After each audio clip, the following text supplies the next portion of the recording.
Good morning, everyone. First Warn 5 meteorologist Savannah Tennyson here. Wanted to give you a live look over Kauffman Stadium as the boys are getting ready to start their game day. And boy, is it beautiful out there right now. Now, I have been tracking a few showers and a few thunderstorms north of I-70. Now, we do have a second chance of those showers and storms as we're heading into this afternoon and evening. So want to dive into that, but also want to dive into what we're going to potentially be seeing for this weekend, because we've actually kind of shifted into a very active weather pattern for the end of this work week and heading into this weekend. So good morning to everyone. Hopefully you're having a fantastic Thursday. You can see beautiful sunrise on the horizon right now.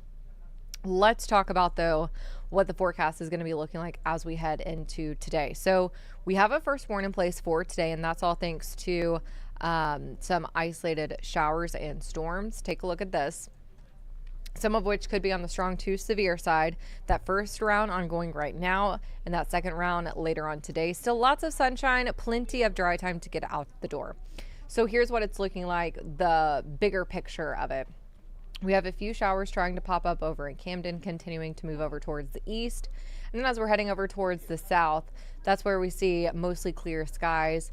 And then some showers way off to the west. However, those will not be impacting us. So I want to show you two different models that we're watching heading into this morning, because this first one is showing that we're going to have a little more activity throughout this morning time and early into this afternoon. So you see those showers kind of south of I-70 by lunchtime and continuing into.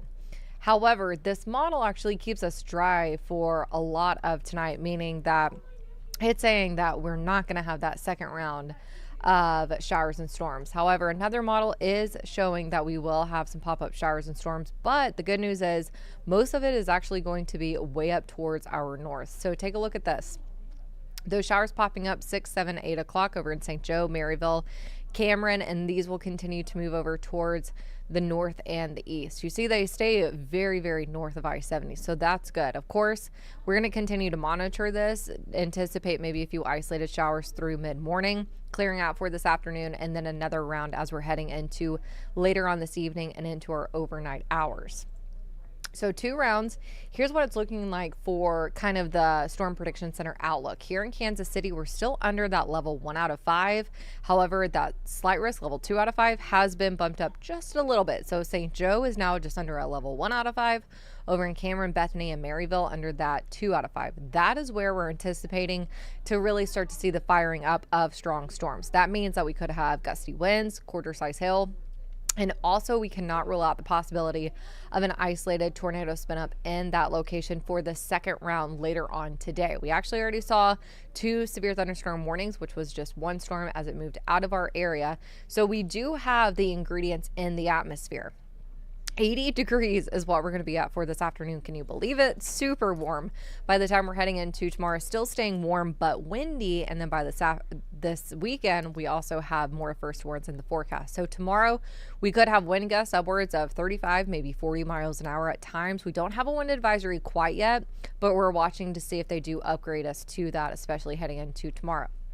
This is also brand new.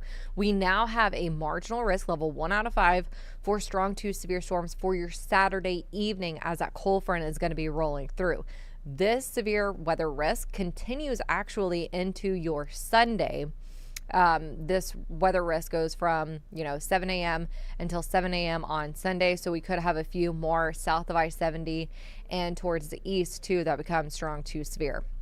So this is just one big system that we're watching. So take a look at this.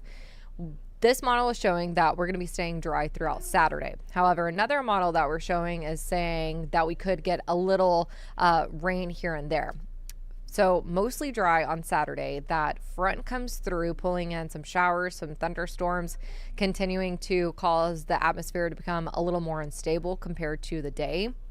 And then those showers continuing to move across the area for Sunday. So as of right now, it actually looks like Sunday is going to be the wettest day of the next several. But we do have first warns in place for your Saturday for those strong to severe storms. Could impact, your Saturday evening plans. For that Security Bank 7-day forecast, here's what it's looking like, folks. Take a look. We have multiple first warns in the forecast today, and then continuing to be warm as we head into your Friday. That front coming through Saturday and Sunday, that's going to be dropping our temperatures by about 15 degrees, staying cool on Sunday and Monday, and then our next system for next Tuesday. So we're watching 3 different systems that will be coming in today, Saturday into Sunday, and then also the middle of next week as well. So for today, again, 2 runs of showers and storms. That first one going through right now. The second one is anticipated between 5 and 7 p.m. 4 strong, 2 severe storms. Right now, it looks like most of those storm activities will be way north of I-70. So that's great news. Of course, whenever we get new information and updates, we'll continue to update you. So make sure that you have your phone handy. So whenever we do get on streaming or even our news at noon, that you can tune in to get the latest.